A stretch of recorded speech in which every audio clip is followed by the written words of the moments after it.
Welcome to another episode of We Don't Die. I'm your host, Sandra Champlain, author of the international best-selling book called We Don't Die, A Skeptic's Discovery of Life After Death. And our guest today is a woman I met at the Afterlife Symposium in Scottsdale, Arizona, and I sure am glad I did. Her name is Dr. Sharon Wesch, and she was kind enough to give me a copy of both of her books, Connected for All Time, Books 1 and 2. Dr. Wesch has 30 years' experience with healing grief in her outpatient private practice. In addition, she holds a doctorate in clinical psychology and is an expert in energy field medicine. A pioneering spirit for sure, she has traveled internationally teaching spiritual healing, and her mission is dedicated to healing grief. Her website is connectedforalltime.com. Dr. Sharon Wesch, a warm welcome to We Don't Die Radio. Oh, thank you, Sandra. I'm so glad to be here. Oh, I'm really glad not only that you're here, but that we actually got to meet face to face, and that was great at the symposium. What a great event that was, wasn't it? Oh, it was marvelous. I met some wonderful, loving people, and it was just a joy to be there. Yeah. For those who don't know, the Afterlife Symposium is a yearly event in Scottsdale, Arizona, with cutting-edge information about the afterlife, how to communicate with our friends in the afterlife, healing through grief, and so much more. Happens yearly in September. This 2018, it's going to be September 14th through 16th. And if that's something you may be interested in, which I think you will, you can go to afterlifesymposium.org to find out more. And it was sold out this past year when Sharon and I were there with over 550 attendees. So it's very cool and a great place to meet like-minded people. So enough of the commercial break here. I said there was no commercials, but I guess it's my commercial, so it's okay. Sharon, how did you get involved in this world? I see your background in your doctorate in clinical psychology and healing grief, but where did your journey all begin for you? Well, originally, I grew up on a farm in Indiana, and I was a math teacher. That was my big goal in life. I'm going to go to college and become a math teacher. So I did that, and I had no awareness of spirit early on. Many people that do the work I do say, oh, I saw angels and I heard voices as a child. I didn't have any of that. And I was a very ordinary, traditional kind of woman. I was married with 2 little kids, and the event that opened everything for me was my father's death, just like you, Sandra. Yes.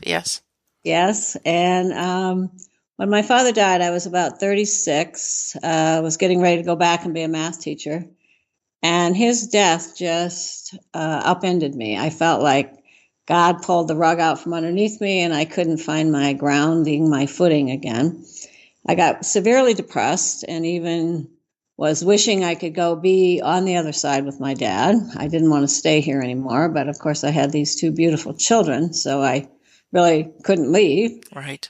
So I went into counseling as a client for grief, and I fell in love with grief counseling. I was a therapist's dream. So few people can say that, I think, but I loved going every week, and I learned all these new things about not only about healing grief and working with my emotions, but I learned about early childhood decisions and how they're running our lives when we don't know it. And at this point, I was doing traditional grief counseling. It had nothing to do with spiritual work, but it was my beginning step. So when my father died, I had no connection with him. It's like he went in a dark hole, and I couldn't connect with him. I didn't have any dreams or messages or anything like that. It just nothing. So then the next thing that happened was 8 years later, my dear mother-in-law died. She and I were very close. Her name was Golda. And this time, I had a totally different experience. 2 days after her funeral, I was laying on a couch in my living room. I was home alone, listening to a meditation tape. And I was halfway through my doctoral program at this point. still not on a spiritual path. But I'm listening to this meditation tape, and suddenly I felt her, and I looked up, and she floated into the room, full body. She was there, full body. She had died of cancer and lost her hair, and here she was, beautiful. Her hair was like she just stepped out of a beauty shop. She had this light coming off of her chest and off of her face. And her hair was back, and she just looked absolutely radiant and beautiful. And the moment I saw her, everything shifted for me, and I just went, there is no death. Here she is. She's alive. She knows me. She loves me. She's here. And it all happened so fast. It was probably 5 seconds. But she floated up to the couch where I was lying. She leaned down and kissed me on the cheek. I saw her do it, and I felt her as if it was a real human being kissing me. Wow, how special. Oh, it was so special. And then she leaned back up and floated past me and went right through my entry doors of my home without opening them. She just went right through. So I sat up on the couch, and I held my heart, and I was just weeping. I mean, weeping for joy. Though I wasn't in grief, I was just in total wonder and amazement that this had happened to me. It was my very first amazing spiritual experience, and I was never the same since. That moment opened me to a whole new reality, like there is life after death, and this mother-in-law of mine is alive and well and knows me and loves me and could come and visit. It was like an epiphany, you know? Yeah. And it's encouraging because there's so many people that have lost a loved one, or, losing is not the right word, I know, but has had a loved one transition, crossover, and they don't get any signs. And it's like, it's this feeling of what's wrong with me? How come I hear these stories other people are? And so that it was 8 years for you, and then you had this phenomenal experience, really does give hope that it's possible. Yes. And so because of that experience with my mother-in-law, I bought every book I could find on life after death and spirit communication. And I was on this quest to understand that experience. And that led me to go to a conference where it was a week-long conference in Minneapolis area. And it was all about healing and with energy and spirit communication. And there were 12 mediums there. It's probably several hundred people, and we had a choice of signing up with a medium or not. So I did. I picked this name off of a list of 12 people. I didn't know any of them. This was all new to me. Mm-hmm. And so I had my first spiritual reading with a medium that week. And that was, again, eye-opening. And I have to tell you the experience I had before I met with the medium. I was walking early in the morning by a river on this college campus, and I felt, it's kind of uplifted from the sound of the water and the early morning. And I was walking along, and I opened to this feeling or singing of the angels. It was amazing. And I suddenly realized that the angels were singing to me, and it was the song, I Love You Truly. And all the words were there in my head, and I was crying as this was happening. And I thought, I wonder if this is my dad singing to me. I hoped it was. I didn't really know. Mm-hmm. But I felt this overwhelming love, and I was just, crying for the love, not sadness. So then a couple hours later, I sat with the medium, and first thing he said was, "Oh, did somebody close to you die of a heart attack?" And I went, "Well, yes." He says, "Oh, I see it's your father. He's standing behind you with his hand on your shoulder. Can you feel him?" "Feel him?" I said, "No." And then he says, "Well, he's so glad you could feel him this morning while you were walking by the river. Do you understand what that means?" Wow. Oh, yes, I understand what that means. And I was so thrilled for myself that I could feel his presence and wonder if it was him. I wasn't sure, but to have that confirmation like 2 hours later was That's like, confirmation, all right. yes. Nothing vague about that. Yeah, Terrific. I was so thrilled. Yes. So in that first, I really encourage people in grief to go sit with a medium. I don't consider myself a medium. I mean, I get messages, but I'm not really a medium. I'm a counselor, a healer, and a therapist, Mm-hmm. and I work a lot with grief. And I often help people raise their vibration enough that they get messages in my sessions. So, but I encourage people to sit with mediums because it's so joyous to really get a message. And often the message is confirming what you already have experienced, like mine was. But in that first reading, my father came through, then my mother-in-law came through, and it was just joyous, absolutely joyous. And then at that time, I already had opened the first holistic medical center in the Midwest. I did that because of my identical twin sister had gotten a diagnosis of MS. So I was moved to create a place that would help her heal. Terrific. And it was a wonderful place and part of my own spiritual growth. So anyway, I started briefly telling some of my clients in that center about my experience with Roy Waite, the medium. I was careful who I told because I didn't want to get defined as crazy or whatever. You know, I'm a PhD psychologist in Indiana, and this is in the early 90s when spirit communication wasn't so talked about and the way it is now. So anyway, at one point, each time I told some of my grief-stricken clients about Roy, they would say, "Can I see him?" And I'd say, "Yeah, you can go to this conference." And then they would always say, "Oh, I can't take a week off work. It's too far. It's too expensive." Anyway, finally, somebody said to me, "Well, could you bring Roy here?" I was like, "Oh, I don't know. I'll ask him." So I asked him, and he said yes. And it turned out he lived in Montreal, Canada. So he would fly into Chicago, and I would have him stay at my house for 4 days, and I would organize people to see him as a spiritual medium. And we started, and it went really well. And then 6 months later, we did it again. And then we had too many clients who wanted to see him. I was really good at promoting this whole thing. Sure. Because I so believed in it. It had been so helpful to me. So then I said to him, "Well, Roy, why don't you come once a month? And we'll just do this." He could see 21 people on a weekend. "We'll just do this. And if we run out of people, we'll back off." So he made that agreement, and this man, the spiritual medium, came to my home in Indiana 1 weekend a month for 10 years, Sandra. Sharon, that's incredible. Isn't that an incredible journey? Yes, it is.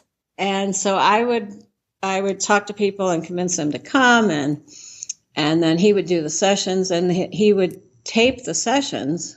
So if they were my counseling client, they would bring the tape the next week to their individual session, and we would listen to it together. So during those 10 years, I probably listened. I added it up one time. I sponsored 2,500 readings with this medium, and I probably listened to half of those. So I got this incredible education in spiritual communication, Sure. Life after death, and what happened in that was during that time is often people would come because they'd lost a mother or a grandmother, and Roy would say, "Oh, and there's a spirit of a baby here. Did you lose a baby?" Of course, he was always right. And the person would be so shocked. I mean, nobody ever came saying, "I want to connect with the soul of this baby that died." Mm-hmm. Nobody thought that was possible, I think. They never asked about that, but it would just come up. And so that was the beginning for me of understanding that the soul of a baby has consciousness and is a powerful being who can come back and communicate. And often these people who had lost the baby never thought that baby was still back being a soul. They just thought And they had never thought about healing their grief about it. They were it was like they were in deep grief, but they denied it and kind of pushed it down. Are we talking about all kinds of babies, like babies that die, after they're born, and unborn babies and aborted Yes, babies, all the above? All of the above. It could be a miscarried baby. We even had I have one story in the books Connected for All Time are about healing grief when a baby dies. Of course, all the information in these books can apply to when your husband dies, or when an older child dies, or when your parent dies. Somehow I was spiritually guided to write these books about babies dying. I never did quite understand why, but it was like a passion for me. I personally have never lost a baby. And so it wasn't that I was trying to help, or heal my own grief about that, but I got all this guidance that I was to write these books. So I did. I'm glad you did, because this is the first episode that we've had talking about this particular subject. And I like how, even though it's about babies, it isn't. The same information applies to everyone. So I think this is a valuable episode for anybody who wants to know about being connected and grief and all of it. So I'm really excited that it was you. And if you had lost your own child, maybe you would have been too close to the subject to write it yourself. Who knows? Who knows? But really, I want to congratulate you and give you lots of praise and gratitude for hosting that medium for so long, and for being so committed to your patients, your clients, to not only have them record these sessions, but for you to listen to them and to draw out the similarities and the stories that, in turn, now is a gift for so many people. Because it is a topic it's unsaid. And I don't know, I had met a medium once who had told me I had a brother that was just a younger brother, because I do have an older brother in reality. And he was telling me about a younger brother. And I said, no, I don't have a younger brother. And he says, oh, yes, you do. He's grew up in the afterlife, and this is what he's saying, and really some detailed information about my life. And, he said, he was a miscarriage and da-da-da-da-da. Yes. And so very gently, I don't talk too much to my mom about this stuff, which is fine. It's not something, I'm open with, thousands of people around the world, but people have to be ready and ask, especially when things are of spiritual nature and afterlife and things. And so, Mom and I never got into a deep conversation about it, but I did end up asking, if there was a miscarriage between me and my younger sister. And sure enough, there was, that I never knew about. So interesting. Yes. Well, my whole point in these books is that we are supposed to heal our grief. We're not supposed to get stuck in it. And I work with grief with the idea that grief is an energy, that every emotion has energy, and they're all different vibrations. The energy of love is a very high vibration that uplifts people. The energy of grief is very heavy and a low frequency that pulls people down. And many people in grief talk about feeling like they have an elephant sitting on their chest. There's a pressure there. Yes. And really what that pressure is that the energy of grief, which is very heavy, can fill the cells of your body and be held in there for even years. And that's the pressure that people feel. So I use imagery and visualization to release the energy of that grief. And actually we imagine the grief having a color, and that it can be collected out of the cells into a ball in your chest, and then you can visualize it leaving. And people actually feel the pressure in their chest go way down when we do this. So first we release the energy of the grief. Then I have them tap into the energy of divine love, and I have them imagine it as this really bright light when the sun shines on the water, when you're walking by the ocean, there's Yes. that brilliant light. Well, that's the light of God. And I have them imagine, we hear about people having a near-death experience. They go into the light. Yes. And they come back out of it and talk about it. So most people think they can't have the light until they're dying or having a near-death experience. And the truth is, people can tap into that light at any point in their life by visualizing it. So after we release the grief, I have them connect into that ball of light and have it pour into their crown chakra and come down and fill their heart with the divine light. And there's an uplifting that happens during that. It raises the person's vibration so that they go kind of up, feeling uplifted. And then the next thing that needs to happen to heal grief is that the person has a believable moment of spirit communication.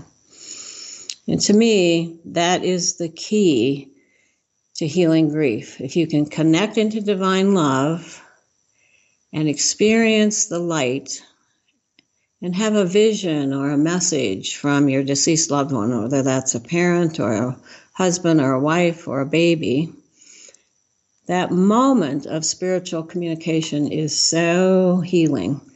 That's what happened for me with my mother-in-law. That's what happened for me with my father, but not until I sat with a spiritual medium. But it's that believable experience that is so key to healing grief. And then the fourth step of my healing grief process is the shift to a spiritual perspective about life after death, about life, about death, about everything in the world. That you shift from believing you're just this human being walking on the planet to, oh, I have a soul, and I'm an immortal soul who came to Earth to learn lessons. So my way of healing grief is these 4 steps. And this can be about a baby. It can be about any grief experience. You release the energy of the grief. You fill your heart with divine love. That's another energy. You have a believable experience of spirit communication, and then you shift your consciousness and open to the whole idea of spirit is the main part of your life. And I've evolved in this over a period of years. I've been doing grief counseling for probably 35 years now, and I love doing it. I love, how it helped me heal my own grief, and I love leading people through that process. Yeah, it's really terrific. I know for myself, with my dad's death, it was somewhere into the 4-year mark that I honestly felt like a dark cloud had lifted. That's the best way I could describe that feeling of that pressure, that heaviness.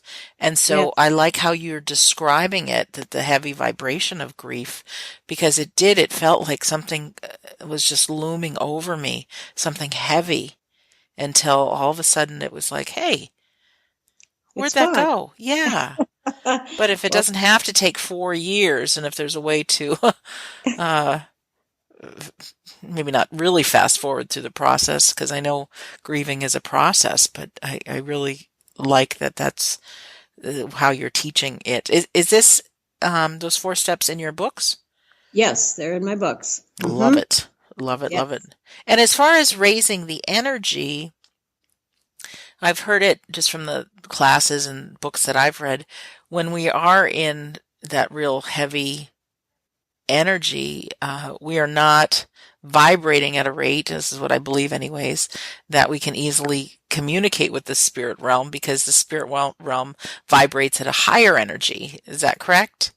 That's absolutely correct. And so often when people are in really deep grief, it's almost impossible for the spirit of their loved one to get through that, which is often why some spirit communication happens years later. And for some people, it happens immediately. one of the stories I love in these books on healing grief when a baby dies is a young mother who had talked to her baby the whole time she was pregnant. She believed the baby had consciousness and could hear her. And so she had talked to him continually. And many people working with babies and birth teach parents to do that, that your baby can hear you because the baby has consciousness. And so she'd already been doing that and had no expectation there would be anything wrong with the baby. But when the baby was born, it had a heart defect, I think it was. And so the baby only lived like 23 hours. And she immediately started getting communication from the baby. She could hear the baby saying to her, "Mommy, don't cry." She heard a little voice. And then somehow she had no training in spirit communication or any of this, but she would carry on conversations with the soul of this baby right from the beginning. Now, she's very unusual. Most people don't have that experience, but this woman did, and her baby explained to her that they had a prearranged contract that they would go through this together, and that her mission ended up being that she created a grief group at the hospital for other women that had lost babies, and her mission became to teach people about healing grief after the loss of a baby. So all of the stories in my books contain the experience of the mother receiving communication from the soul of the baby.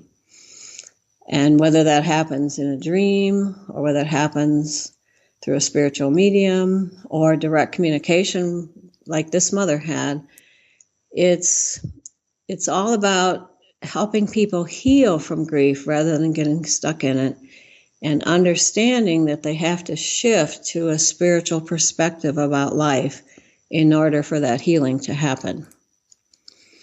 The stories in these books are so inspirational and uplifting. One friend of mine said, "Oh, who wants to read a book about babies dying? That's so." I'm laughing because I can get how somebody would say that.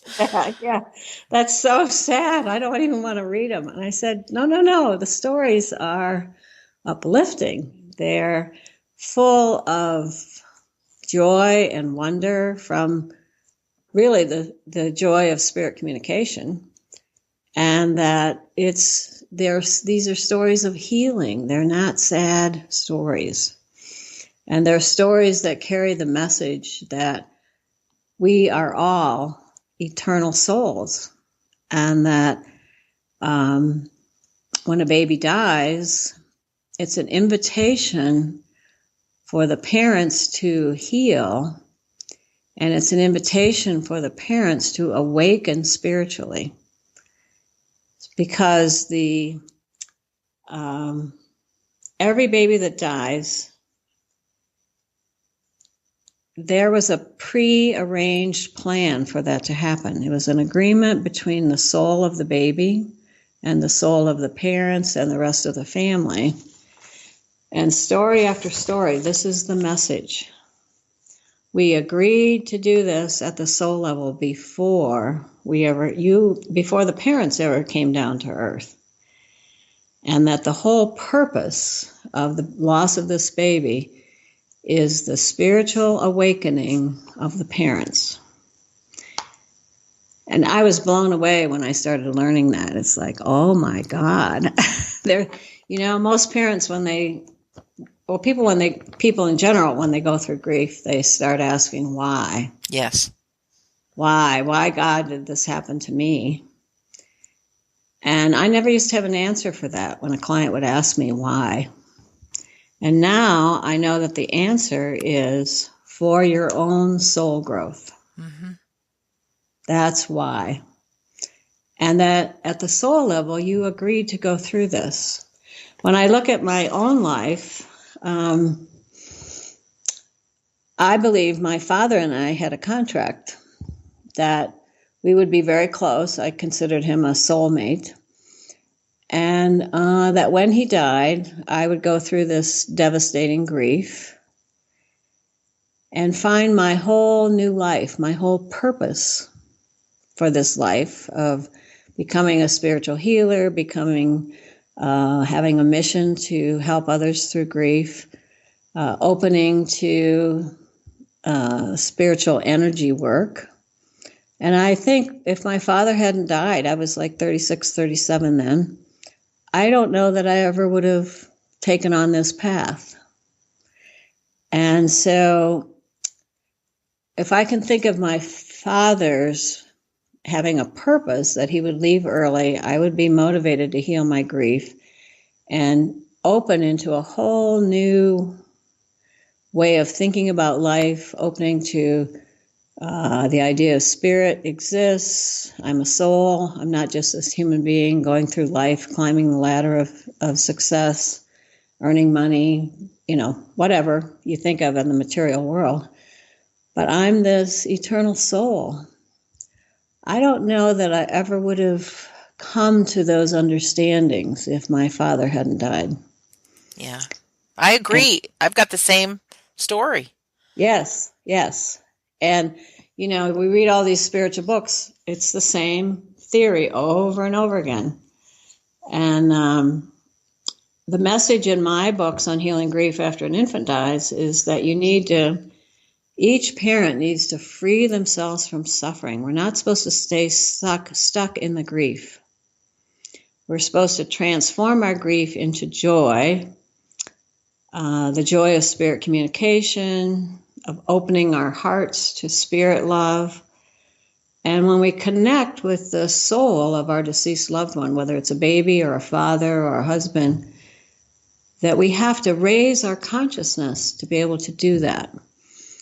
And it's the soul growth that happens on the healing journey that is the very purpose of our life here. We are here to grow and to move from terrible soul loss after the tragedy of the death of a loved one. And for most people in the beginning, they feel this devastating grief and a disconnection from spirit. They feel, yes, I felt alone, lost, isolated from God, bereft, And it's that disconnection that feels so terrible. And then finding a way to connect back to spirit. And I continually say grief is meant to be the doorway to spiritual awakening. I'm going to say that one more time. Grief is meant to be the doorway to spiritual awakening. That's the very purpose of it. Your pain in your heart that you want to heal pushes you. Yes. Pushes you to find a way to heal it. And the only way to heal it is to go spiritual, to awaken to spirit energy, the energy of divine love, the joy of spirit communication. And that when you do that, the human suffering goes away. So interesting. You're putting into words what I've been witnessing, whether it's people listening to my show or other shows or the folks that buy the books or go to the symposium. That common denominator is the grief we feel, and it sets us on this journey of discovery. And then, what happens? We start doing exactly what you're saying. We're tapping into our spiritual nature. We're seeing the bigger purpose. We're starting to realize that we have a soul with a plan. We meet like-minded people. We start embracing our life and seeing that our life is for a purpose.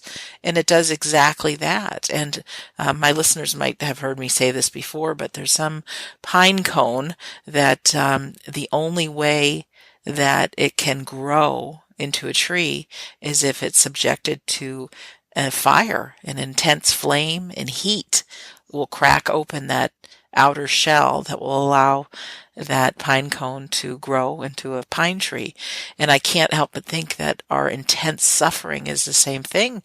It's that Exactly. intense heat that will allow us to grow.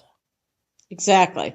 That's absolutely. And so it's so sad for me that many, many people in grief don't heal. They take their pain to the grave. They have no clue that healing is possible. And I love to send out this message. Whatever grief you're experiencing, you can heal it. But you have to go spiritual. I don't think you can heal grief at the human level. It just is impossible. One of the things I learned from all the messages that came through in these stories about healing grief when a baby dies is that the soul of every baby came with a sacred purpose. And the death of every baby has meaning and purpose. The death of a baby is not an accident. It's not a punishment.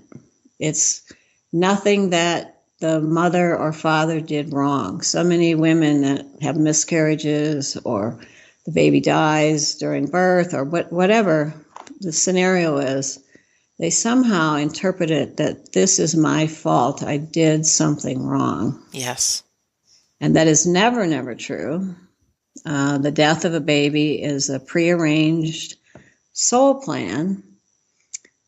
And the two of you agreed to that ahead of time. That message comes through spiritual mediums in the book. Every story, particularly in book 2. Book 2 is about 10 different families that I follow each family. For one family, they didn't get, their baby died and they didn't get a message from the baby till 25 years later.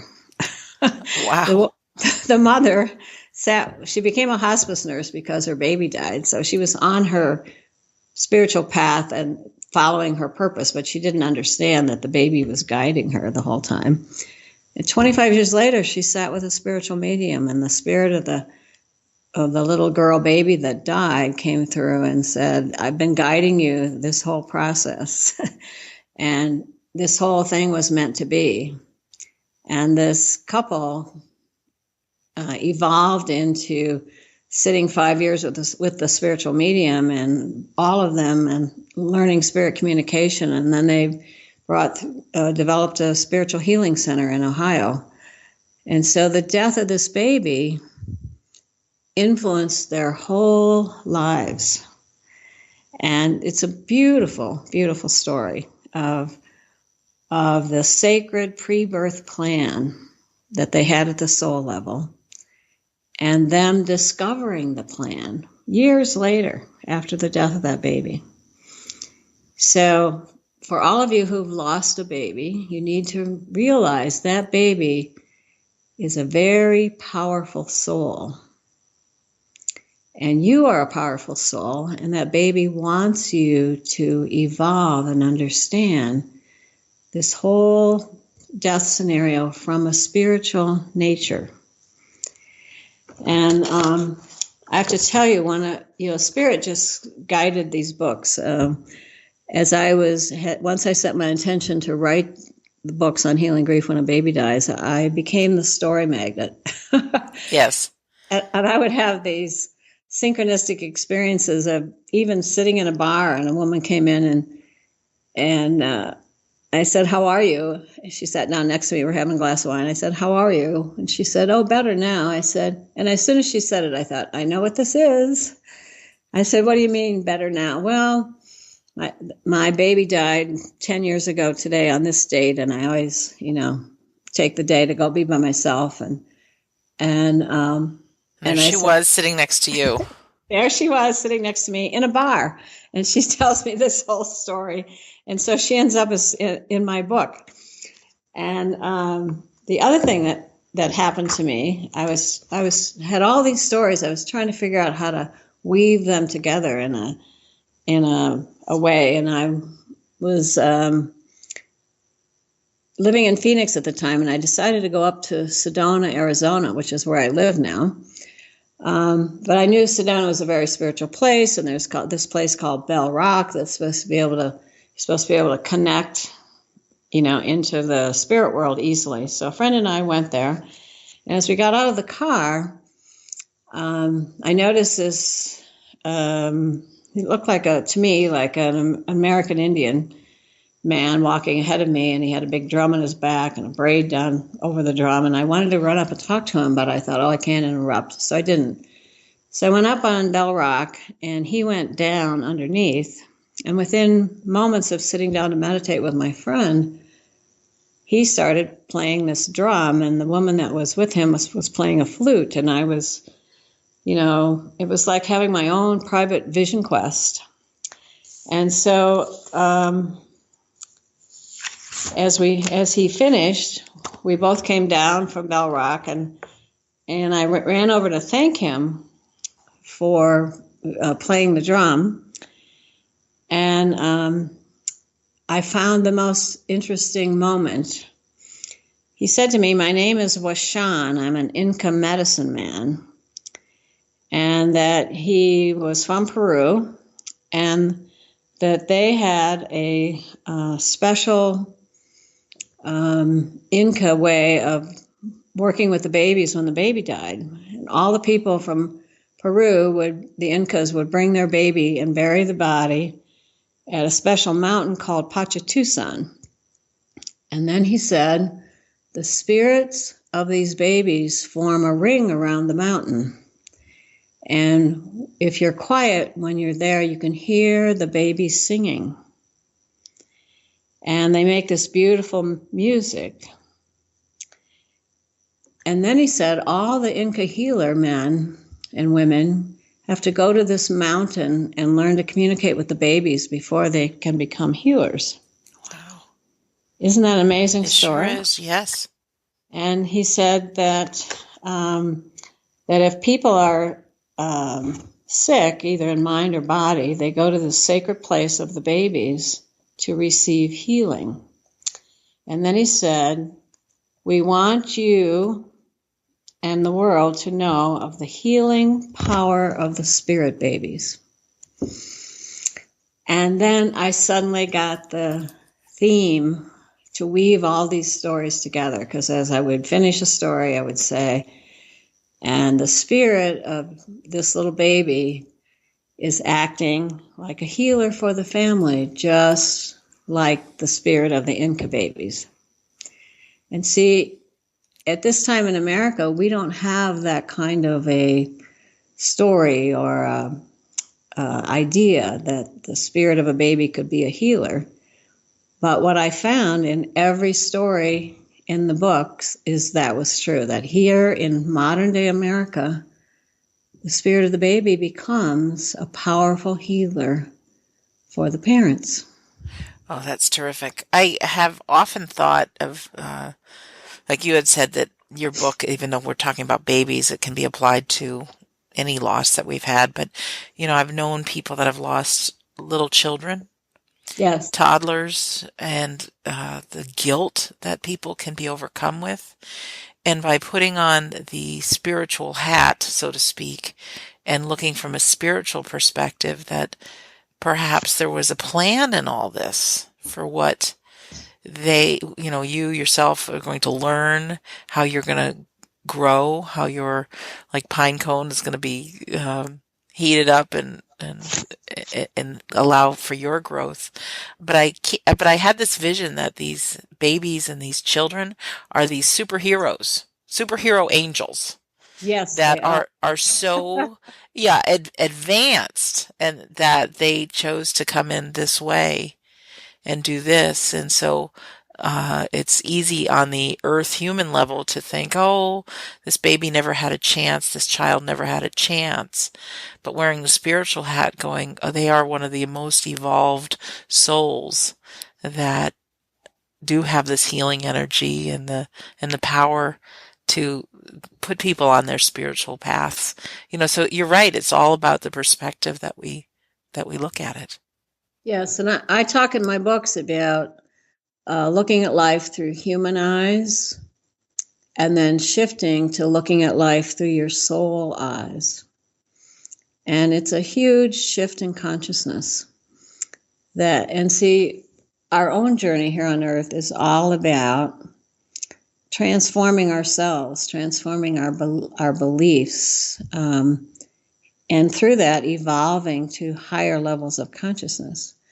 Before my father's death and my mother-in-law's death and my journey, my own personal journey, I had no beliefs about life after death. I mean, I was raised in a traditional Christian family.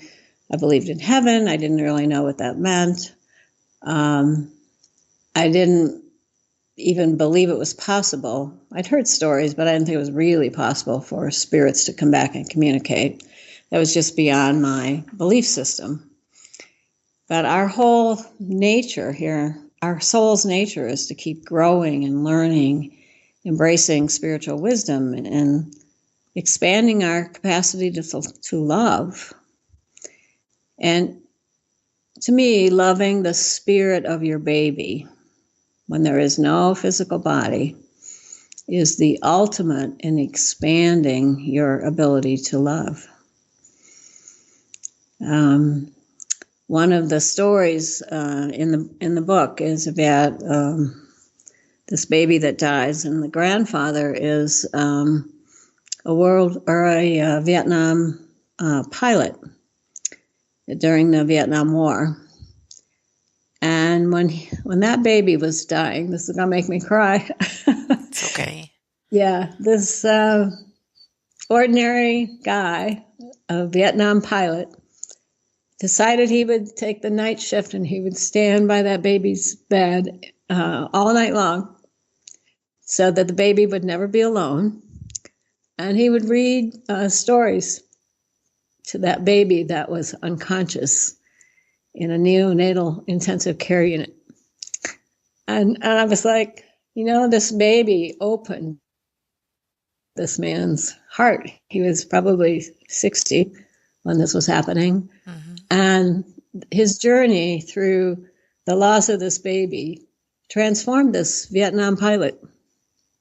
And one of the things he said is that through this process, he learned that unconditional love is about giving when you don't get anything back. Yes. Oh, it was such a touching scene. I interviewed him with, here he is with tears running down his face and talking about that baby transforming his life. And that he would get messages from the baby. He'd feel Cole's presence around him. And, all of the stories are like that. They're stories of expansion and soul love. And one of them, how I got the title for the books, Connected for All Time, is from another story, a mother who, her baby died with a heart defect. She didn't process it. Nobody would talk about it. She didn't go for grief counseling. Her husband wouldn't talk about it. So she just buried all this grief. And 25 years later, she got a diagnosis of cancer. And so she started doing all kinds of holistic things, including meditating, and she started getting the connection to the energy of that baby 25 years later. And then she started getting, over a period of years, getting words from him. And one time in meditation, he said to her, Mom, we are connected whether you know it or not. I am constantly guiding you and inspiring you. And we don't have to talk, but we are connected for all time. And when I was looking for the title of the book, I was rereading that story. I thought, oh, there it is. Mm-hmm. We are connected for all time. And so for all of you parents out there, I think this is true whether you've lost a baby or an older child, or you've lost a husband or a wife or parent. We are connected for all time through soul love. Like, I am connected to my Father forever. While I'm here on earth and he's in heaven, I'm connected to my mother-in-law for all time. I totally believe their souls will meet me when I pass over, but we can have this connection while I'm here and they're there. That they are guiding me and they're around me, and that these babies that have passed, their souls are connected through soul love to the parents, the grandparents, siblings, and they are like angels watching over their loved ones here on earth. I totally believe that. Story after story after story in these books proves that. Do the children continue to grow up Absolutely. in the afterlife? Yes, that message came through loud and clear when I was working with Roy Waite, and also in these books, that whatever age they pass at, that they continue to, they often show up at, if it's 10 years after the death, let's say the baby died or the child died at 5, 10 years later, they come through, they look 15. So yes, they continue to grow on the other side, and they present themselves at that new age.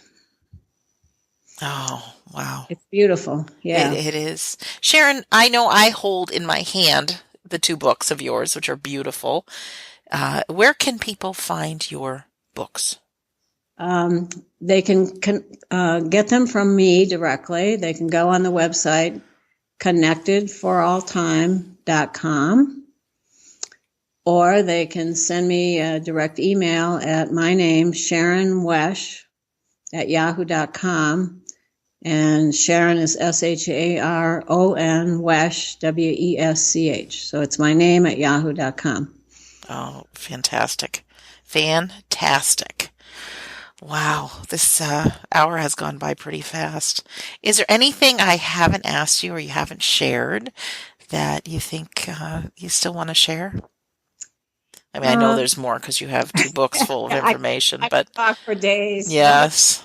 I think the main message is to know that when you have that shift in consciousness from believing your baby is a poor, helpless baby out there in the universe and is still needs a mother, if you can get a shift in consciousness to knowing your baby is now a powerful soul, and that powerful soul has consciousness, is guiding your life, sending you inspiration. For many mothers, that's the biggest shift in healing, that they stop thinking of their baby as just a poor, helpless baby that died, and began to understand that baby now, always was, but particularly now without the body, is a powerful soul and can bring healing to the whole family. Wow, beautiful, beautiful. I'm on your website now, and I just happened to notice that you have a tab there for Radiant Heart Healing, which you list your 4 steps right on your site. Yes. Mm-hmm. Radiant Heart Healing is the general work that I do. And it's all about helping people open their hearts, release their human pain, and bring in the energy of divine light. And when they bring that in, their heart becomes radiant. There's a light that comes from the heart chakra and just radiates out. And this process was given to me by Spirit when I was working in my center back in 1984. It's not something I was taught or that I created. It was given to me as a gift that came through Spirit in a moment with a client. A profound moment of healing where this woman shifted from I want to die to claiming a life wish of I want to live. It was a magical, profound moment. Sure. And so I have another book called The Radiant Heart. And it's about using the radiant heart with everything, not just grief, but helping with anxiety and depression, and then I have all my work with grief includes the radiant heart work. So it's been my mission. It's my sole purpose. I love doing it. I love working with the people that are guided by spirit to come work with me. Sure. And I think my life would be so empty if I weren't doing the radiant heart work and following my mission, following that little voice of my soul that said, go this direction. My life is very spirit guided, and I feel so blessed. Yes. Being of service really, it gives to whoever you're giving to, but it comes right back to us. I mean, there's no better gift to give yourself than to make a difference with another person. Yes. And I've been doing this work a long time, and it's still a joy every time. Sure. I help somebody. Mm-hmm. Do you work with clients? If someone were to listen to this and think, this lady would be great, I wonder if I could talk to her. Is that something you offer? Yes. I see, I live here in Sedona now. I see clients face to face here in my office, but I also do a lot of healing work over the phone. Good to know. Good. I have clients, all over the country, and, we might do one session, we might do 3 or 4, depending on what they want or need. But yes, I work over the phone a lot. Are you open to all over the world? Because this is a global show. It might be. Yes, yes, we can work by Skype all over the world. Yeah, Skype, phone, all of it. All of it, yes. Yeah, there's always a way. That's what I figured out with this show.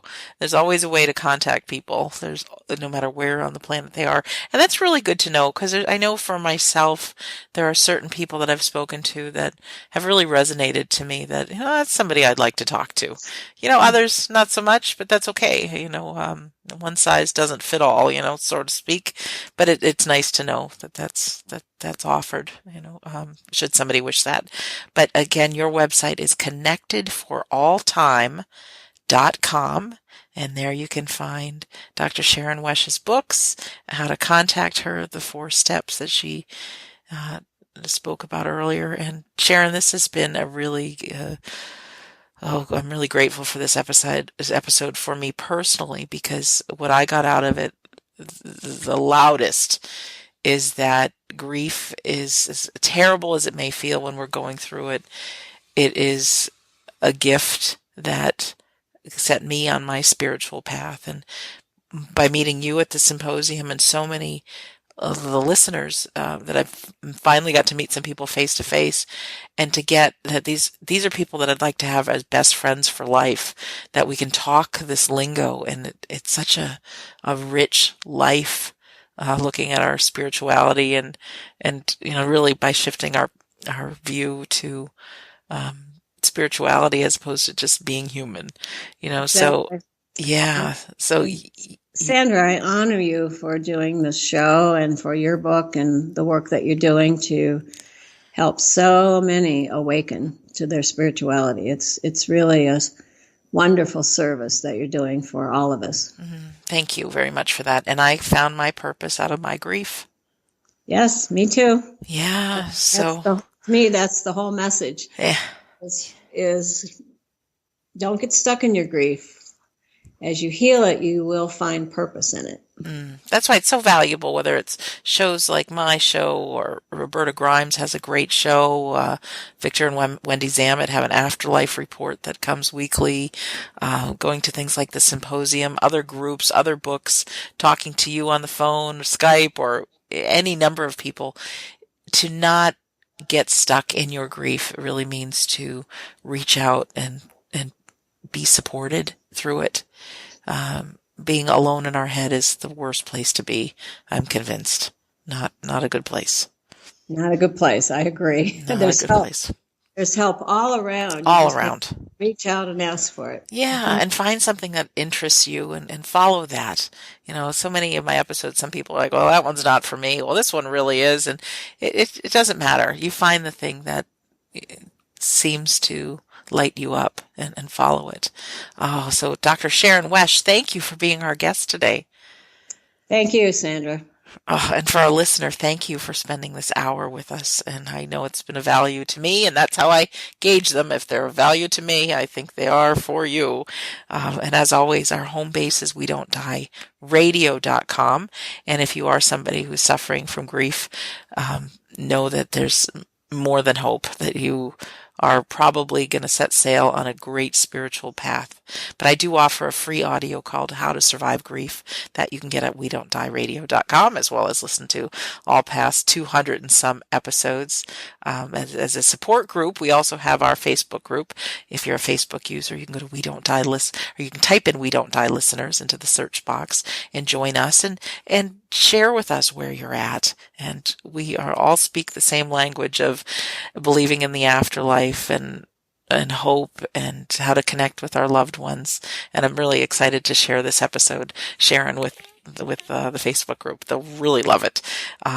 One more thing is my book, We Don't Die, A Skeptic's Discovery of Life After Death, just went for sale on audiobook. So it's my voice, me rereading it to you, and the wonderful Dr. Bernie Siegel, who wrote the foreword, also reads the foreword. So you can find that on Amazon and audible.com and wherever you buy audiobooks.